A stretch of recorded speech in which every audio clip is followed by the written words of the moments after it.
Pues buenos días, ¿cómo están?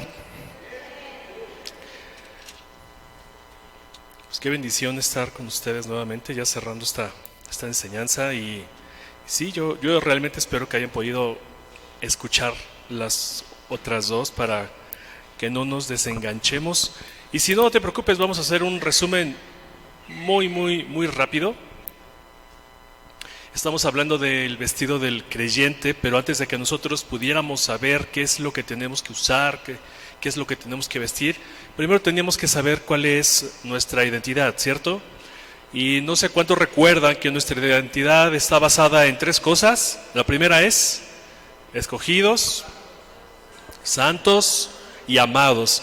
Estas tres cuestiones deberían ser carne en nuestro corazón para saber que de ahora en adelante debemos de tener nuevos afectos. Y estos afectos deben ser generados desde el interior por el Espíritu Santo. ¿Sí recuerdan esa parte, cierto? Así que estos nuevos afectos que son producidos desde el interior son por el Espíritu Santo, y ni tú ni yo en nuestras fuerzas los podemos generar. Y poníamos varios ejemplos, entre ellos, si tú tratabas de generar la paciencia dentro de ti, a lo mejor lo ibas a poder hacer una vez, dos veces, y a la tercera hasta ahí llegaste. Otra cosa es ser manso. A lo mejor tú lo puedes intentar una vez, dos veces, y a la tercera hasta ahí llegaste.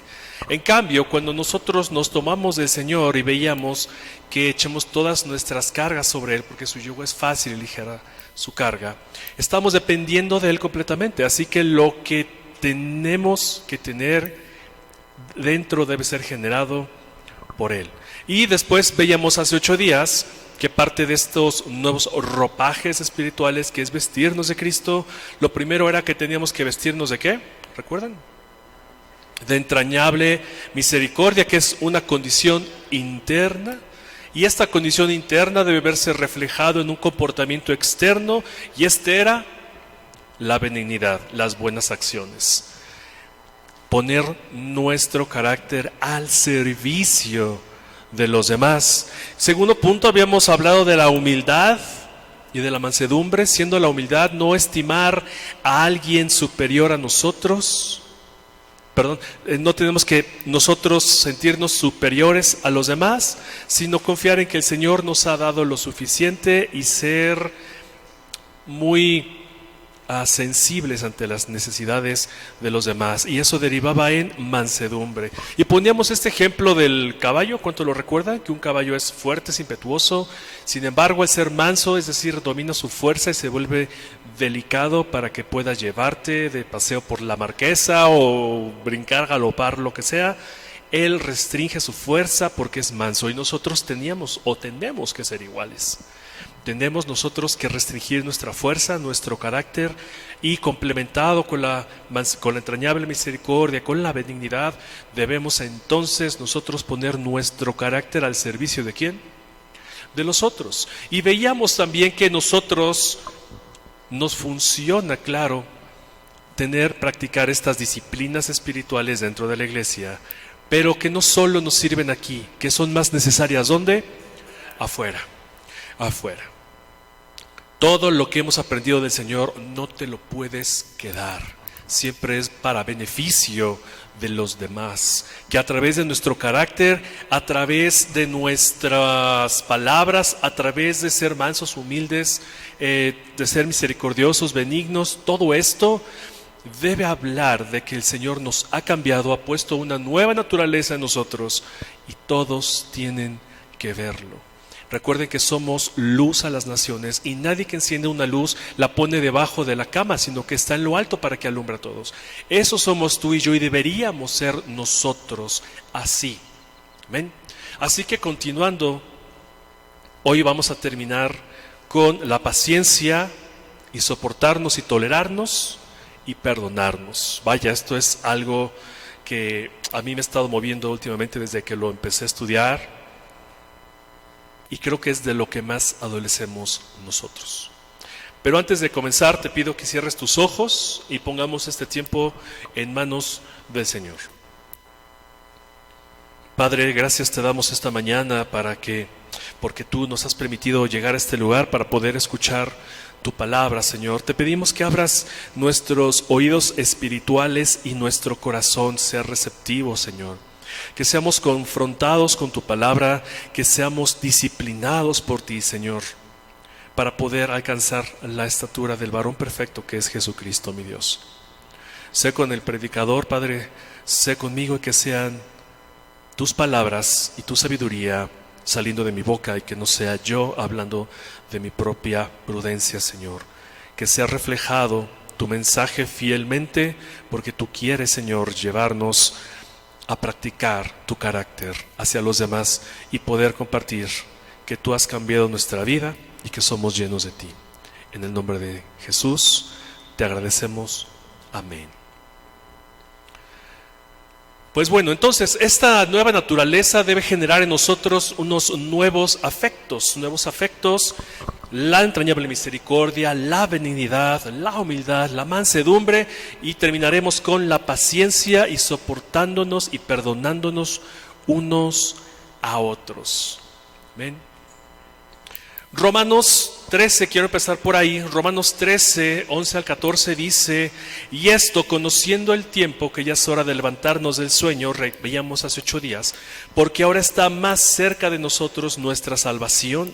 La noche está avanzada y se acerca de día. Desechemos pues las obras de las tinieblas y vistámonos las armas de luz.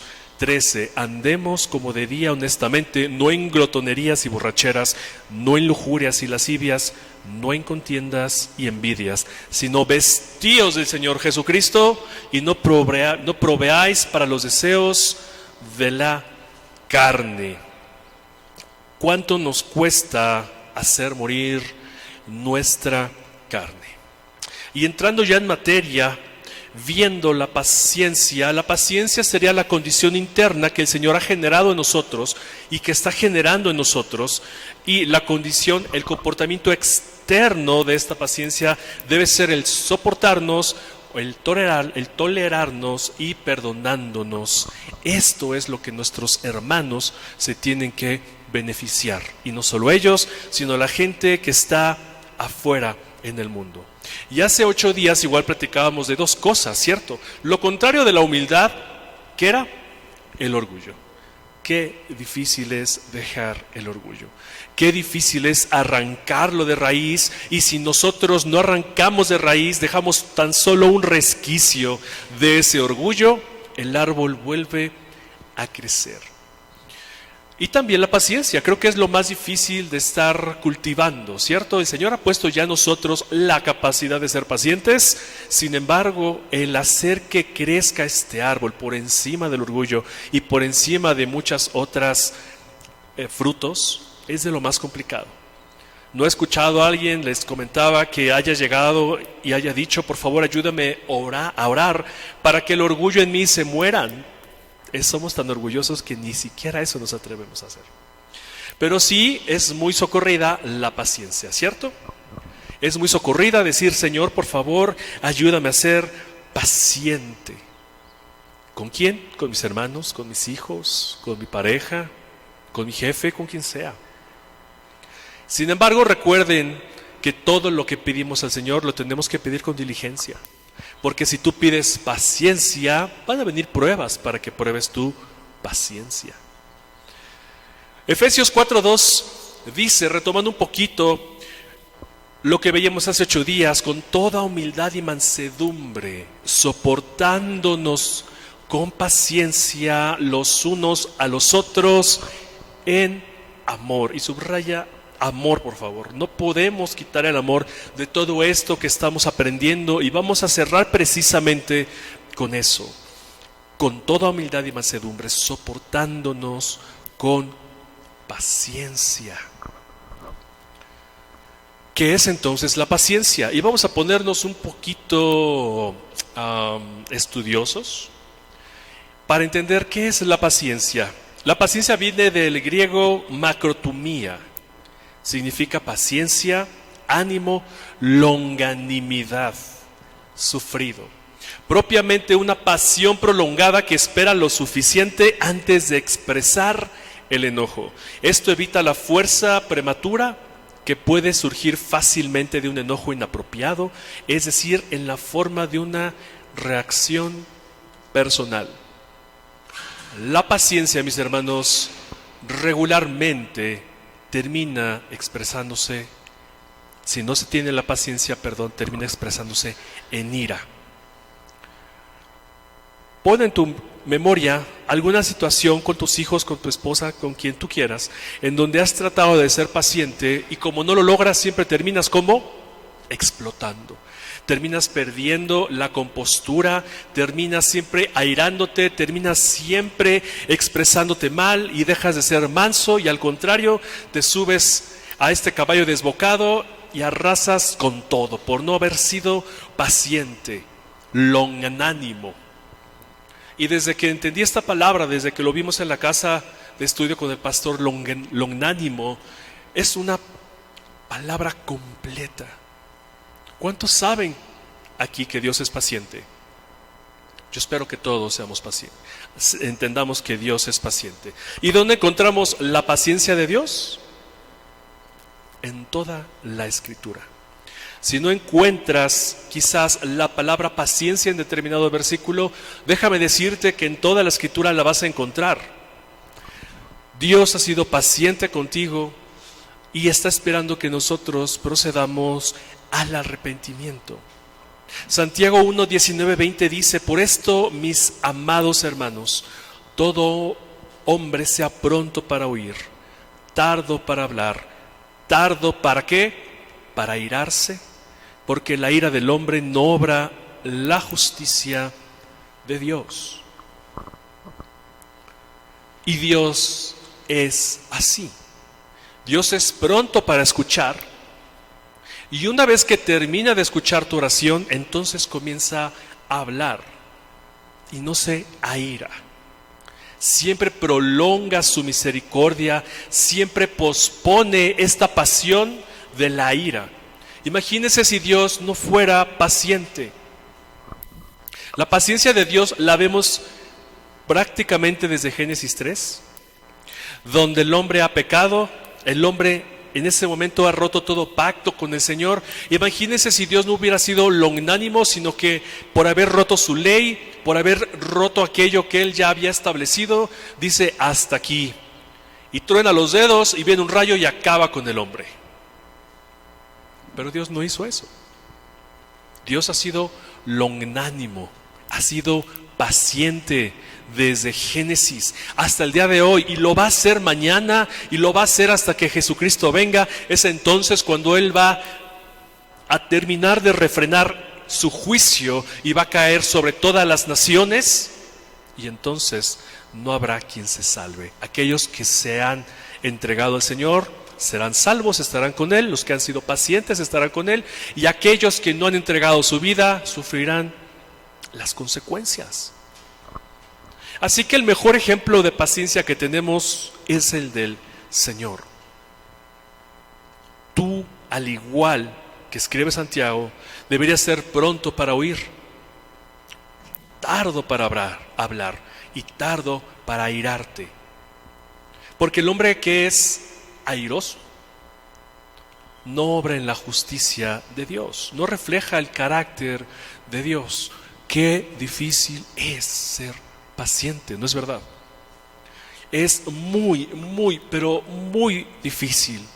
Y decimos: yo no tengo paciencia, simplemente nunca la voy a tener. Bueno, yo tengo noticias.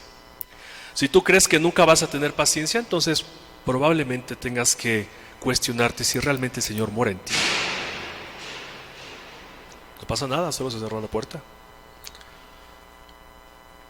Así que, mis hermanos, nosotros tenemos que entregar estas cargas al Señor y decir: Padre, por favor, dame paciencia. Ayúdame a abrir mis oídos para poder escuchar lo que tengan que decir mis hermanos, mi esposa, mis hijos, y que yo pueda hablar una vez oído. ¿Qué sucede con una discusión? Si tú estás con tu esposa, que es creo que de lo más común, y tu esposa, tu pareja te empieza a decir algo, tú no escuchas. Regularmente cerramos los oídos, ¿cierto? Y empezamos a encimar nuestra voz encima de la otra persona y eso se vuelve una hecatombe. Por no ser paciente, por no estar prontos para oír. Lo que está diciendo este pasaje en Santiago es que escuches primero lo que tenga que decir la otra persona, quien sea, medites y razones lo que está diciendo la otra persona para que después hables. No escupas un montón de palabras que lo único que va a hacer es dañar a la otra y que no va a haber comunicación en ningún momento. Al momento en el que tú eres tardo para hablar, te vuelves tardo para airarte. Primera de Tesalonicenses 5:14 dice: también lo rogamos, hermanos, que amonestéis a los ociosos, que alentéis a los de poco ánimo, que sostengan a los débiles, que sean pacientes para con todos. Tu paciencia debe verse reflejada para con tus hermanos.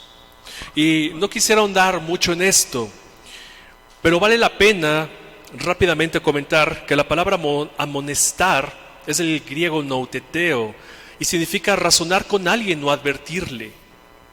Y la palabra ocioso es atactos en el original, significa desordenadamente, fuera de orden, insubordinado por negarse a observar las pautas de Dios.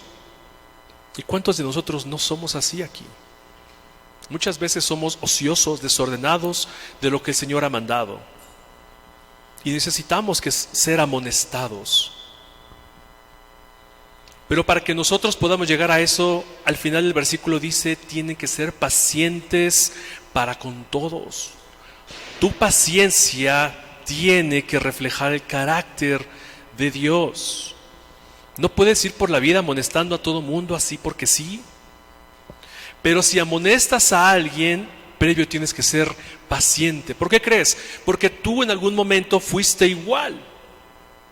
No puedes pagar con la misma moneda. Tienes que ser paciente para poder amonestar a alguien. Es decir, prolongar tu ira, prolongar esta desesperación de, híjole, mi hermano, cómo me desespera que no hace las cosas conforme a Dios. Mi hermano, cómo me desespera que no tenga el ánimo suficiente para venir. No lo sé, hay tantas situaciones que uno no conoce. Pero tenemos que ser pacientes, mis hermanos, con todos. Pacientes, prolongar esta ira, prolongar este sentimiento. ¿Vamos bien hasta acá? Romanos 2:1-14, esto ya lo hemos estudiado en las casas de estudio. Dice, por lo cual eres inexcusable, oh hombre, quien quiera que seas tú que juzgas. Pues en lo que juzgas a otro te condenas a ti mismo, porque tú que juzgas haces lo mismo. Mas sabemos que el juicio de Dios contra los que practican tales cosas es según verdad. Y piensas esto, hombre, tú que juzgas a los que tal hacen y haces lo mismo, ¿que tú escaparás del juicio de Dios? ¿O menosprecias la riqueza de su benignidad, de su paciencia y longanimidad, ignorando que su benignidad te guía al arrepentimiento?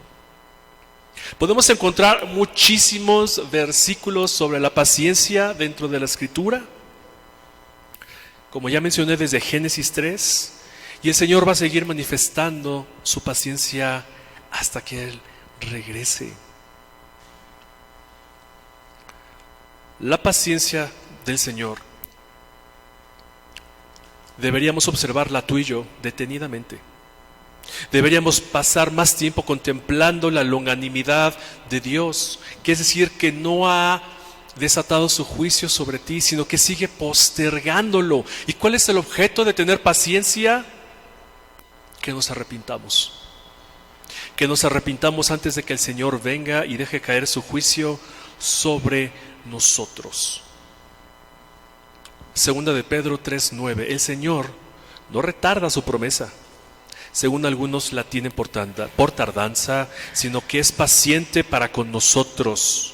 Es paciente para contigo, es paciente para conmigo. No queriendo que ninguno perezca, sino que todos procedan ¿a qué? Al arrepentimiento.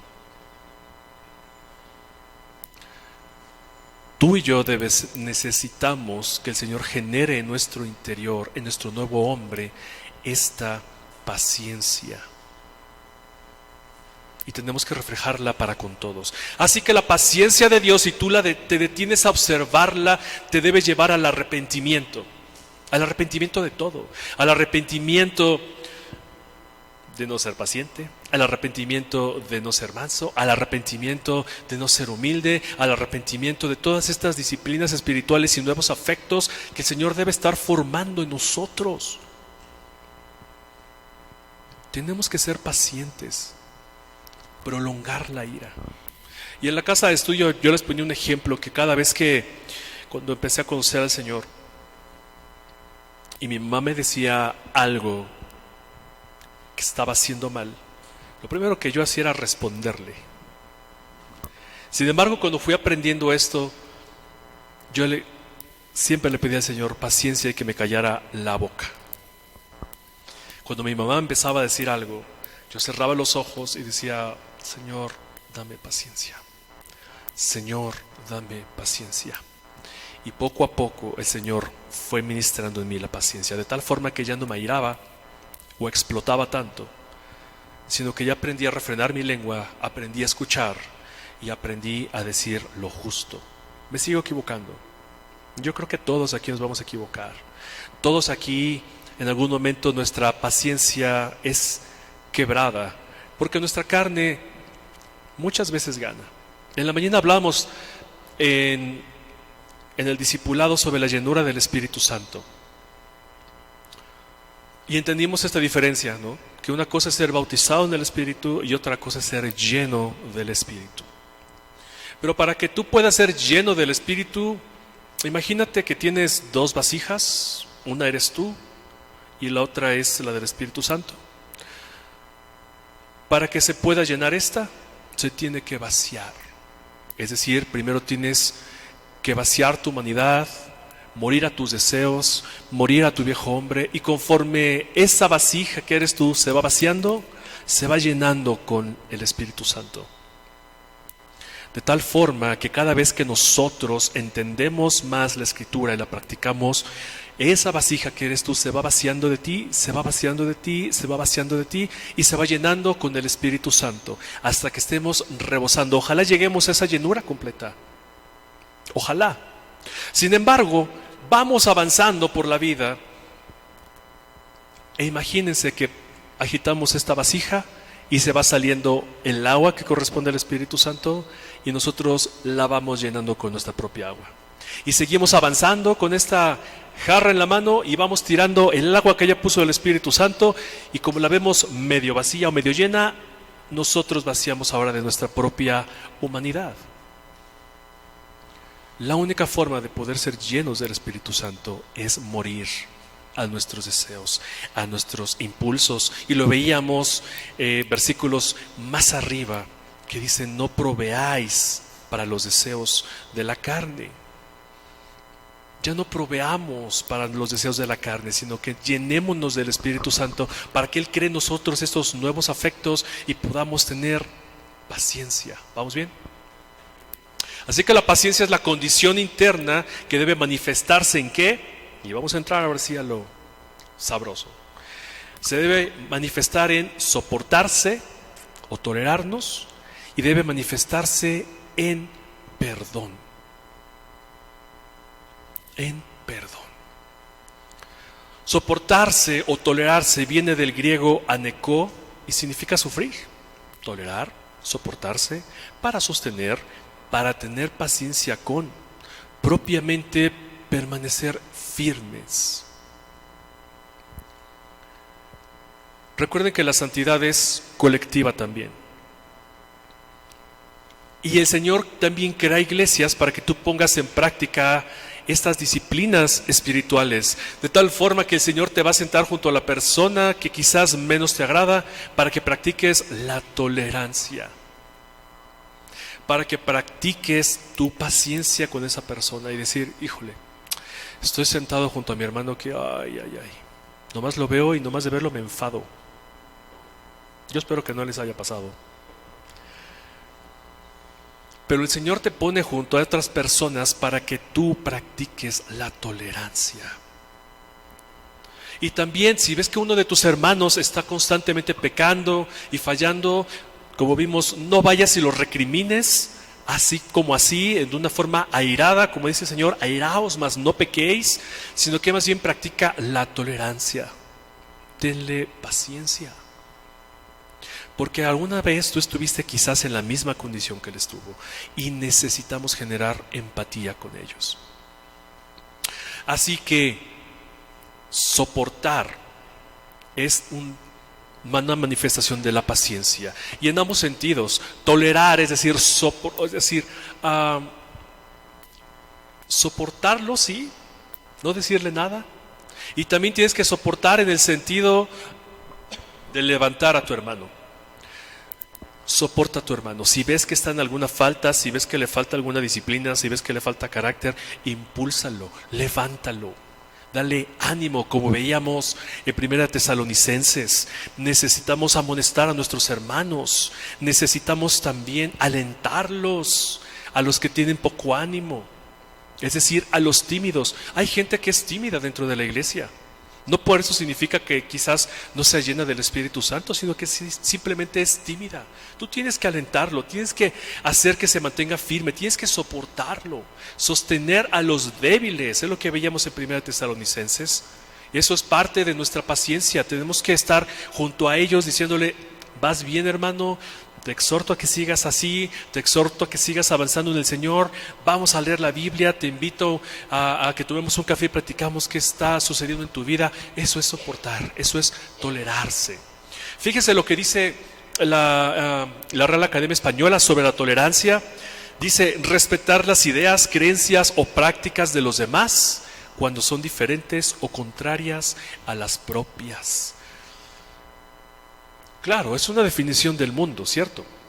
Y está muy de moda la tolerancia, ¿sí? Con estas tonterías, por no decir otra palabra, de la ideología de género. Hay que tolerarlos, casi ser ciegos y dejar que hagan lo que quieran, siempre y cuando a ti no te afecte. Tienes que tolerarlos. Más bien nosotros debemos ir y exhortarlos. Nosotros tenemos que ser valientes, pedirle al Espíritu Santo que nos dé esa valentía de enfrentarlos, no sin ofenderlos, no ofendiéndolos, sino más bien en amor exhortarlos a decir: eso que estás haciendo es pecado. La tolerancia, este tipo de tolerancia dentro de la iglesia no debe existir. Este tipo de tolerancia que acabamos de describir, que es respetar las ideas y creencias o prácticas de los demás, contrarias a las tuyas, este tipo de tolerancia no debe existir y no existe dentro de la Escritura. Mi hermano está pecando, bueno, pues toléralo. Pues, oye, pero es la segunda vez que engaña a su esposa. Pues sí, pero está en crecimiento, toléralo.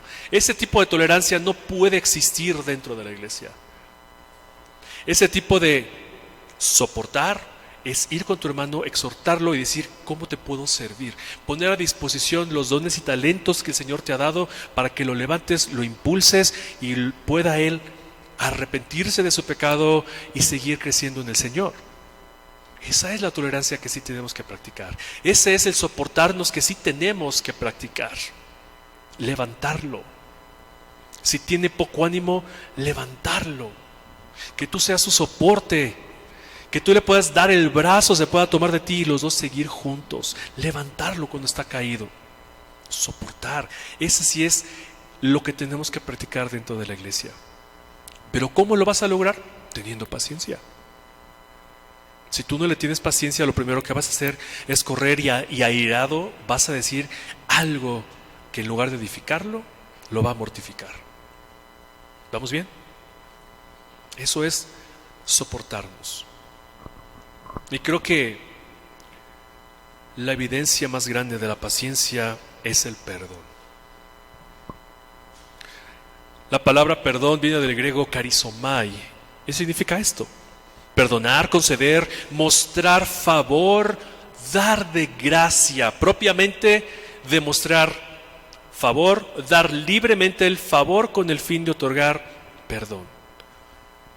Perdón y gracia. ¿El Señor te perdonó?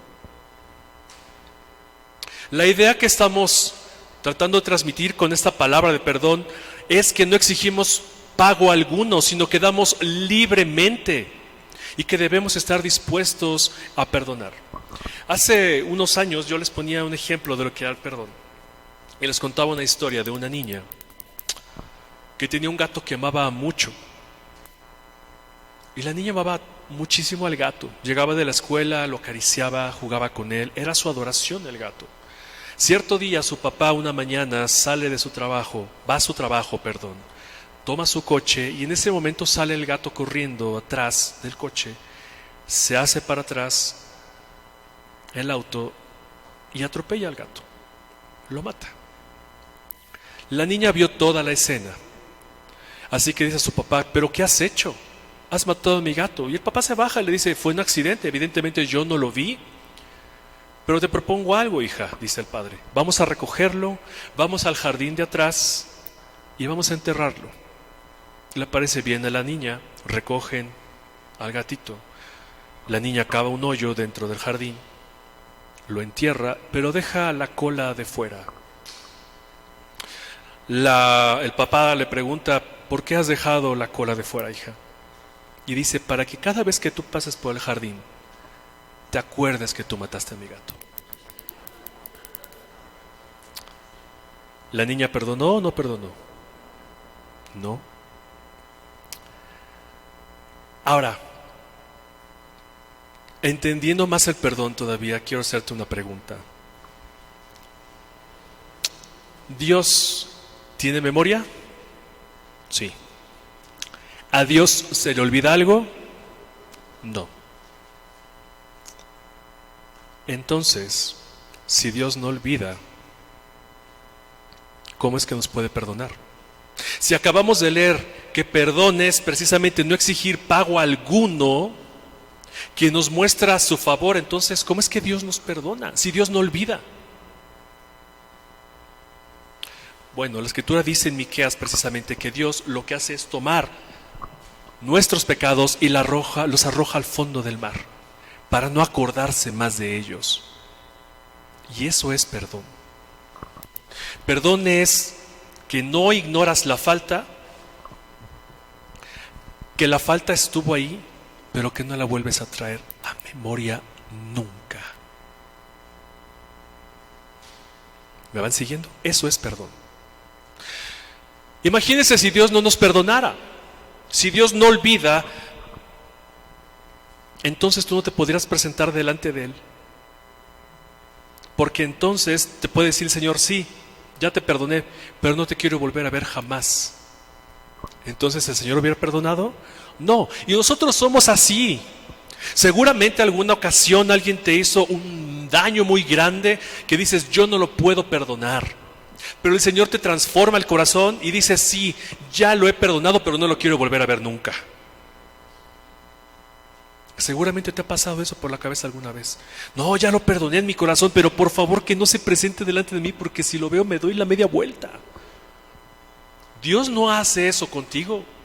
Dios tiene presente tus pecados, porque el día de mañana no vamos a ser juzgados por eso, pero sabe de qué pecamos, sabe en qué nos equivocamos. Sin embargo, Él decide no traerlos a memoria.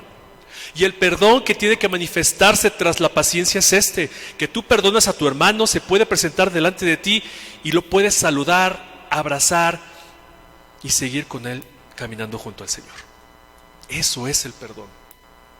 Eso es el perdón. Algo de lo más difícil que hay en el mundo es perdonar también.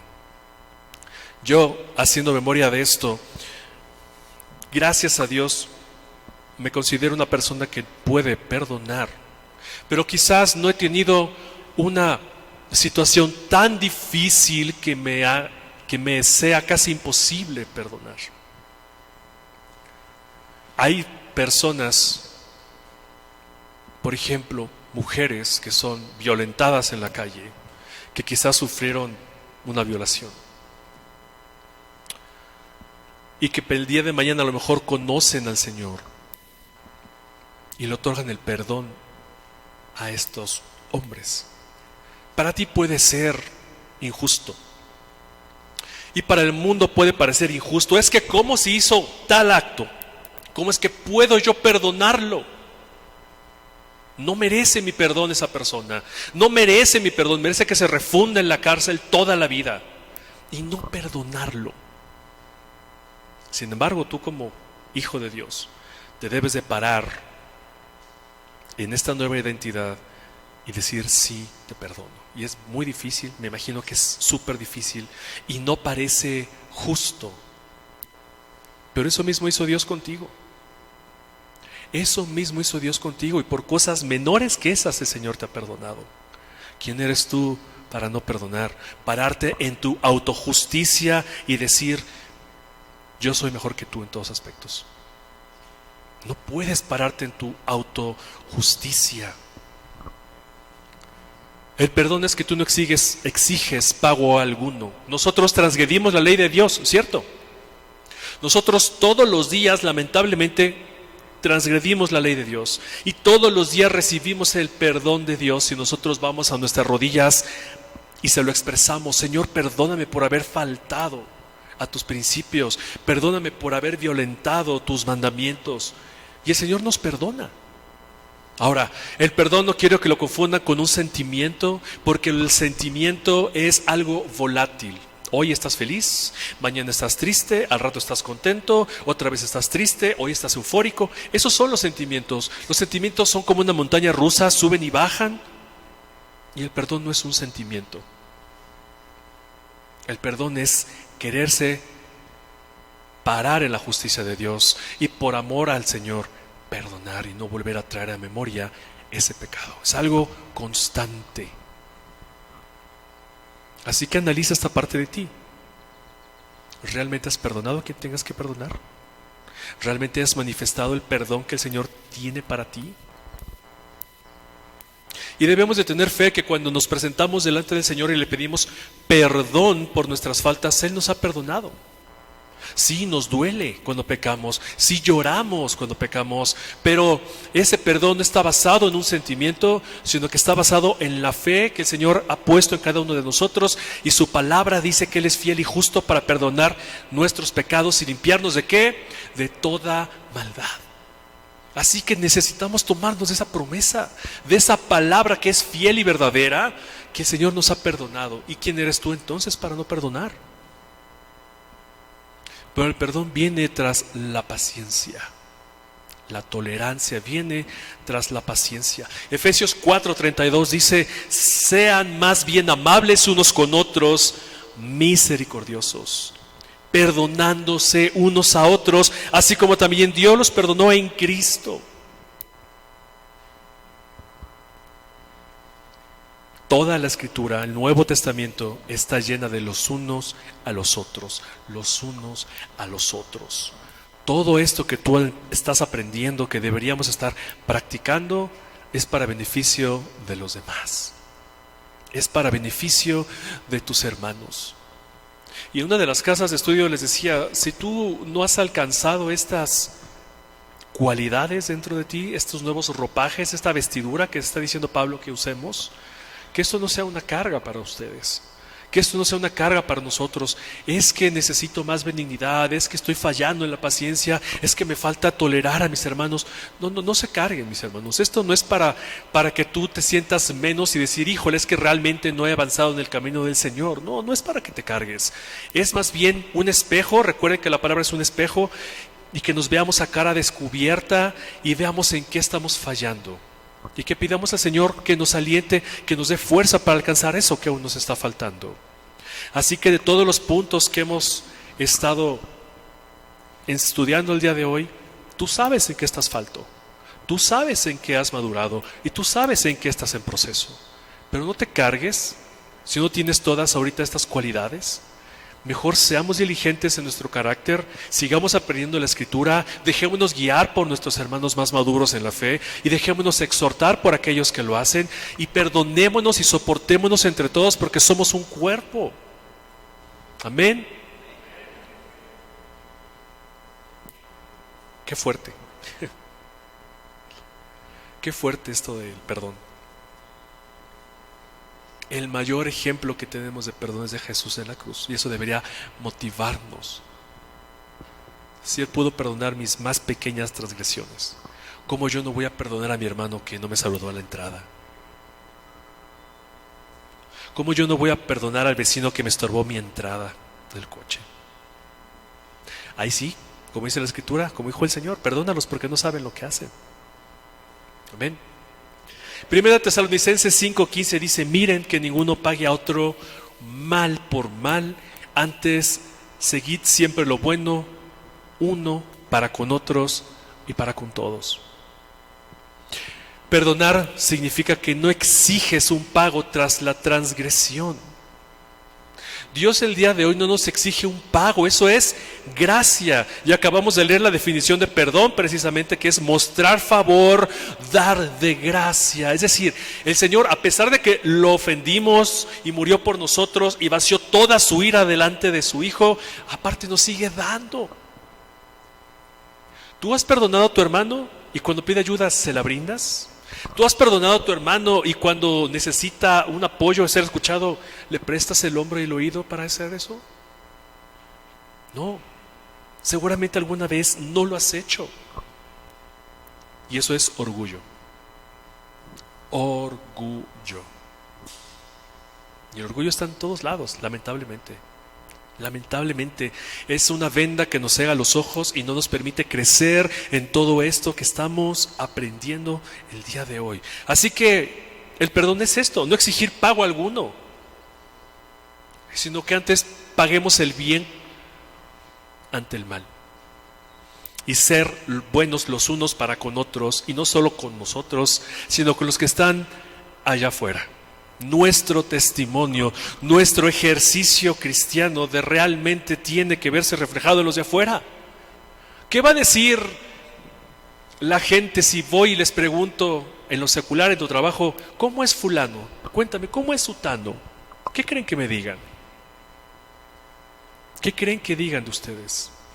¿Qué tal si ustedes van a mi trabajo y le preguntan a mis compañeros, ¿qué opinas de Milton? ¿Cómo es? ¿Qué creen que le responda?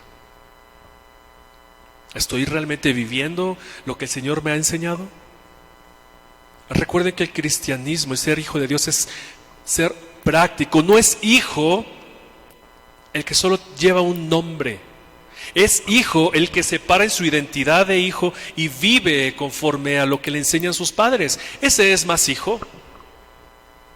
Ese es más hijo. No es más hijo el que tiene el mismo apellido que tú. No eres más hijo si tú te pones el sobrenombre de cristiano. Eso no te hace hijo, porque estás viviendo como demonio. Te profesas ser cristiano, te profesas ser hijo de Dios, pero vives como demonio cuando cruzas esa puerta. Eso no es un hijo. Un hijo es aquel que se para en su identidad, que es amado, que es santo, que es escogido y que practica todas estas disciplinas espirituales. Entonces puedes decir, ese hombre sí es hijo de Dios, esa mujer es hija de Dios, porque vive no como él quiere, sino sujeto a esto, mis hermanos, que se planta en la Escritura, ve su vida reflejada acá y dice, qué lejos estoy de ser como Jesús es mi Señor. Esos son hijos. ¿Les ofenden mis palabras?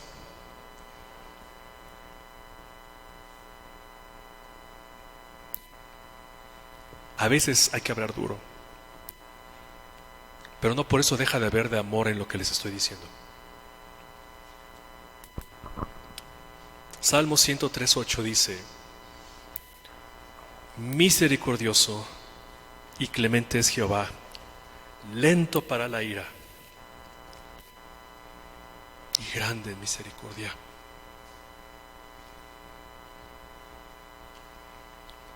El Salmo 103 es uno de mis salmos favoritos. Vale la pena que lo leamos, si no toda una parte. Así que acompáñame a ir a esa porción de la Escritura. Y dice Salmo 103: bendice alma mía a Jehová y bendiga todo mi ser su santo nombre. Bendice alma mía a Jehová y no olvides ninguno de sus beneficios. No te olvides del Señor.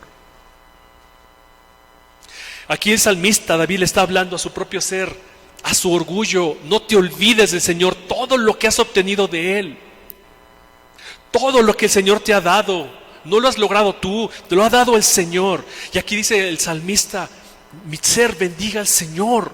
Y no te olvides de ninguno de sus beneficios. Te ha dado perdón, te ha guardado del mal, te ha hecho su hijo.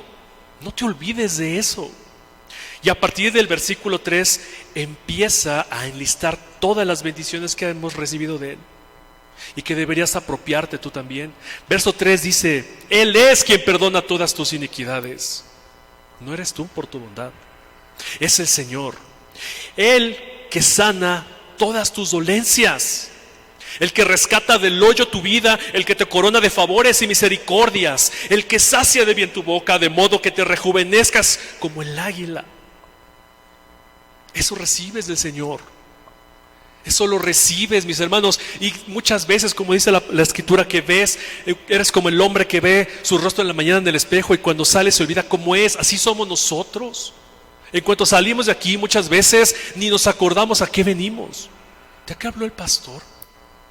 No importa, luego escucho la prédica.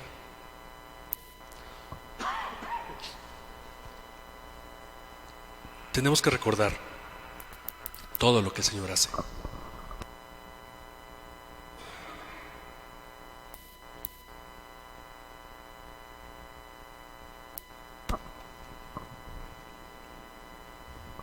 Verso 6: Jehová es el que hace justicia y derecho a todos los que padecen violencia. Sus caminos notificó a Moisés y a los hijos de Israel sus obras. Misericordioso y clemente es Jehová, lento para la ira y grande en misericordia. Paciencia, paciencia. ¿Sabes Dios cuánto te tolera?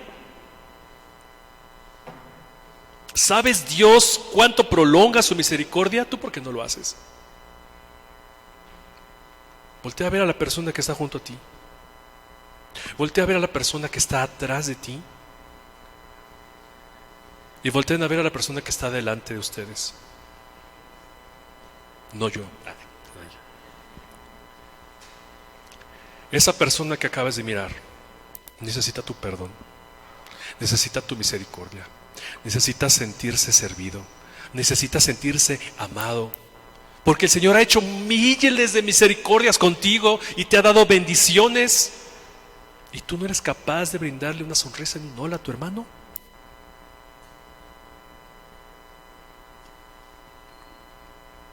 Misericordioso y clemente es Jehová, lento para la ira y grande en misericordia. ¿Cuándo vas a hacer misericordia tú con tus hermanos? ¿Cuándo vas a hacer misericordia tú con las personas que están a tu alrededor? ¿Cuándo? No, Señor, es que no es tiempo todavía de mostrar mi misericordia. No. ¿Eres hombre de doble ánimo?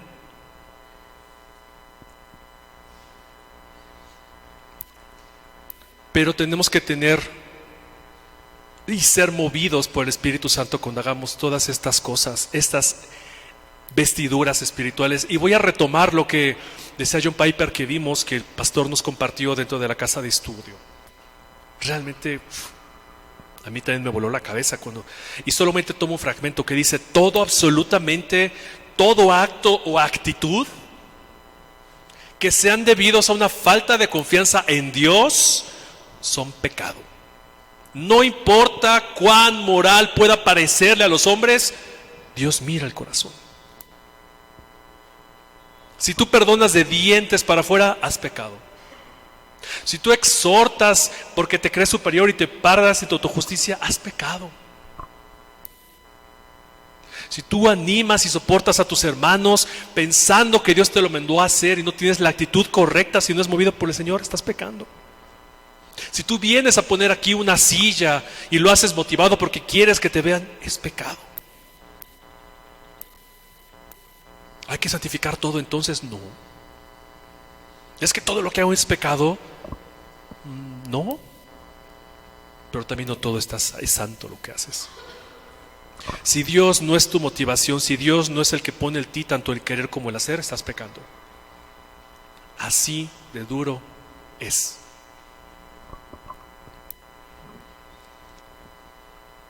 Para ir cerrando, mis hermanos, voy a retomar Colosenses 3:12 al 14.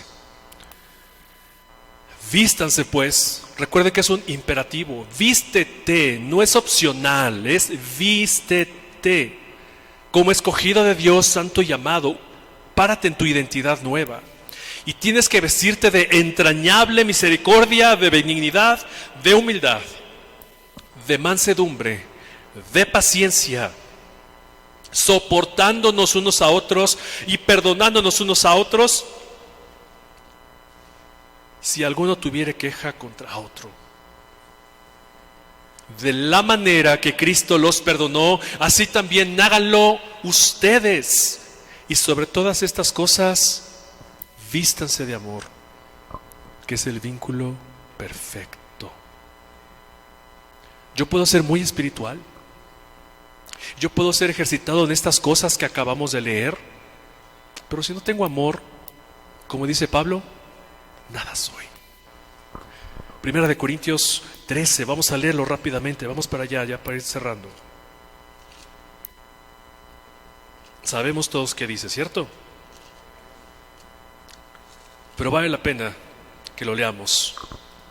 Y dice Pablo: si yo hablara en lenguas humanas y angélicas y no tengo amor, vengo a ser como metal que resuena y címbalo que retiñe.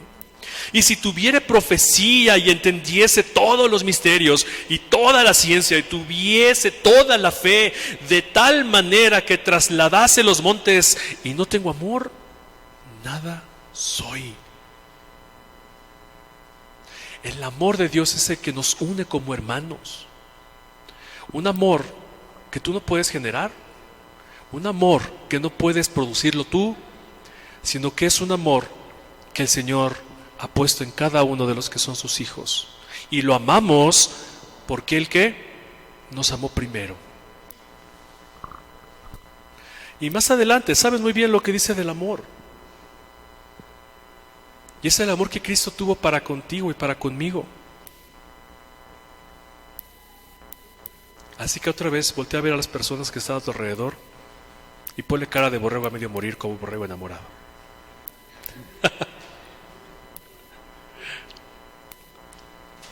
Oh, mentira. Pero ese amor es el que nosotros, es lo que debería motivarnos y no caer en pecado, como acabamos de leer el comentario de John Piper. Dios debe de poner en nosotros tanto el querer como el hacer. Y por amor al Señor y por amor a la obra tenemos que hacer todo esto. No para ser visto. Qué bien está cayendo que estemos retomando el estudio de Romanos. Porque realmente nos parecemos en muchas ocasiones a esos judíos. Y honestamente en muchas iglesias, no digo que aquí, ¿verdad? Pero en muchas iglesias se vive de apariencias. El cristianismo es práctico. El cristianismo se vive. El cristianismo es un ejercitar continuo, ejercitar la fe. ¿Sabes cómo puedes crecer en todas estas cosas?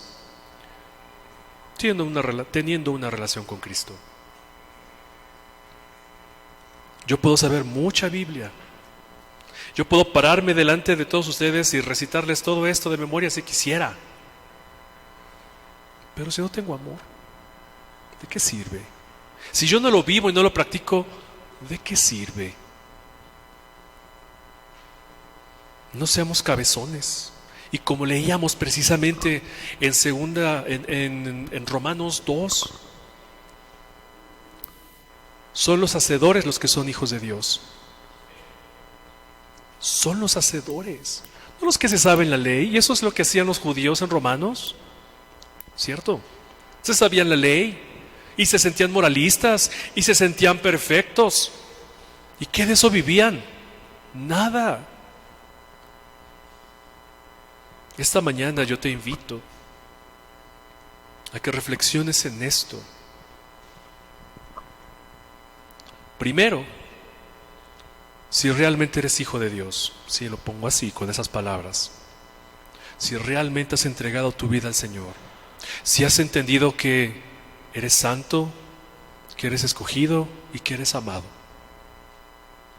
Y si esta mañana, tarde ya, esa no es tu realidad, te invitamos a que entregues tu vida al Señor. Porque Dios está ansioso de tenerte en su familia. Dios está ansioso de moldear a su Hijo en ti. Y que puedas practicar todo esto que estamos aprendiendo. Que eres escogido, que eres santo, que eres amado, y que dentro de ti el Señor produce la entrañable misericordia, la benignidad, la humildad, la mansedumbre, la paciencia, el perdón y la tolerancia. Pero sobre todo quiere que entiendas que su amor es inagotable, que su amor cubre multitud de pecados, que su amor es el que nos hace perseverar y su gracia. Y practícalo. Si tú ya has entendido esto, practica el amor. Ejercítate en el amor, ejercítate en la paciencia, ejercítate en el perdón, ejercítate en la mansedumbre, en la misericordia, en la humildad. Y muérete. Muérete a tus deseos. Muérete a tu carne. Sean pacientes. No hagan ojos de huevo cuando alguien les dice algo. Más bien, aprendan a escuchar. Sean tardos para hablar. Amémonos unos a otros. Nos cuesta trabajo amarnos muchas veces, ¿cierto? Nos cuesta mucho trabajo. Pero no te fíes en tu propia prudencia, ni tampoco en tus propias ganas, ni en tu propio esfuerzo. Tú no lo vas a hacer. Recuerden, si tú quieres mantener algo, si tú quieres hacer algo, quieres provocar algo en ti, tú vas a mantener ese esfuerzo y te vas a cansar. Pero si dejas que el Señor actúe dentro de ti, Él es el que va a cambiarte, Él es el que va a mantener esa obra y vas a ver mucho fruto. No te esfuerces tú, deja de confiar en que tú lo vas a hacer, porque soy grande y fuerte y soy misericordioso. No, tú no lo vas a hacer. Es el Señor el que lo pone en ti. Pero déjate moldear por Él. Es momento de que te rindas. Ya no pelees. No proveas para los deseos de tu carne. No proveas para que tu hombre interior, el muerto, siga vivo. Más bien provee para tu interior, para que seas lleno del Espíritu Santo. Amén. No lo regaño. No es un regaño. Pero más bien entendamos esto, que tenemos que seguir ejercitándonos y trabajando en la fe. Y ver y proveer para nuestros hermanos. Amén. Así que cierra tus ojos. Vamos a terminar este tiempo en oración.